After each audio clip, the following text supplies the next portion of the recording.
Hi, I'm Chris. And I'm Anna. We're the Hutchinsons. We own Hutchinson Maple Products in Lake Paul, Nova Scotia, and we're the largest certified organic maple producers in the province of Nova Scotia. For over 21 years on the road, running a successful trucking business, we've had quite a journey that has taken us home here to Hutchinson Acres. This is our story.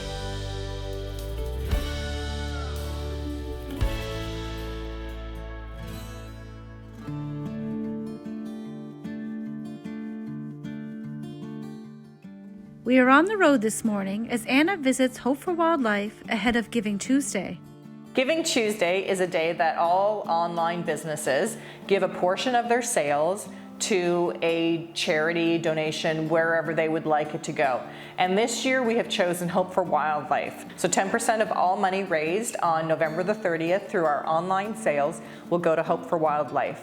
Why did I choose Hope for Wildlife? I have a great love of wild animals, a great love of the wilderness, and I think what Hope is doing at Hope for Wildlife is unbelievable. Colette and I went to Hope for Wildlife and we spent a day there. I probably could have spent a week at Hope for Wildlife because of the animals and just the way that everyone there communicates with the animals and works with the animals.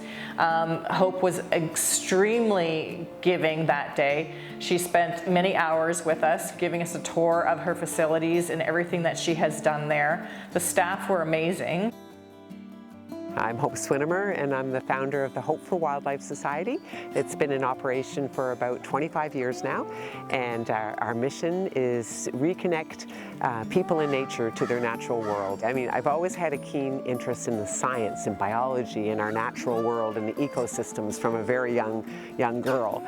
And as time went on, when I was in my late 20s, I got a job at a veterinary hospital, and that really is what brought it all together.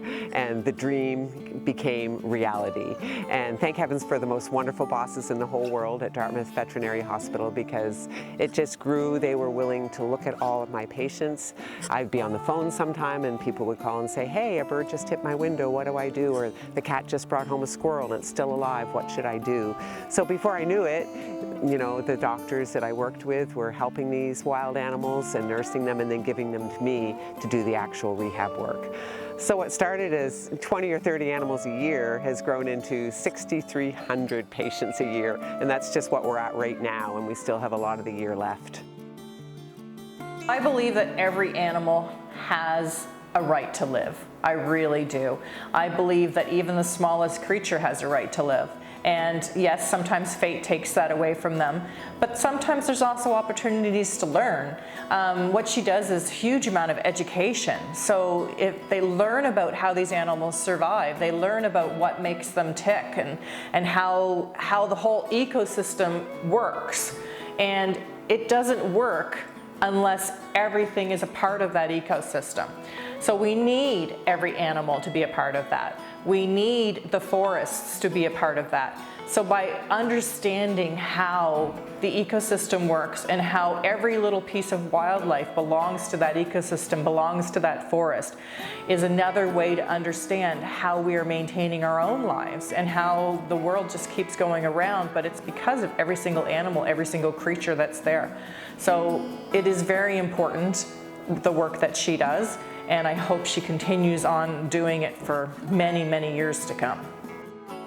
None of this would be possible without donations from the public, large and small. I absolutely love what she's doing. I love the fact that she does her very best to rehabilitate these animals and bring them back into the wild. And I hope that people really support her, because everything she does there is based on donation. It is difficult to have enough to make ends meet and make it work. But we're always trying to think of new ways to fundraise, and when COVID hit, it created a whole new set of problems, because we would earn money through being open to the public, and they would leave donations, and that would help us out greatly. We'd have a big open house with thousands of people. That would help us out financially. So when COVID hit, we needed to think of new ways, so we started our 50-50 draw, and that's been helping us get through these hard times, and it's really making a difference. So, and it's kind of fun too, because we win, but so does the person who we pick. They win too. So it's a fun thing that we do, and it's been helping us get through the rough spots. Why do it at all? We get the question a lot, you know, why help an animal if it's plentiful? And it really goes right back to my mission, and I wouldn't want to do it any other way, because it's reconnecting people with their natural world through knowledge and understanding. And to me, we shouldn't be waiting till something becomes endangered or in trouble and then try and fix the problem. We need to look at the ecosystem as a whole and how every little bit of it works so beautifully. So we want to send the message out there. We want to teach people that it's all connected, it's all important. We need every bit of it for it to be a success. So by helping the ecosystem and helping even those animals that are plentiful, it helps us too. It helps everything. And I always say, you know, there were 6 billion passenger pigeons at one point, and you know, there are none now. So even animals where the numbers are in the millions and billions, it doesn't mean they're protected from humans. So we really need to stop and think about the vulnerability of our ecosystem.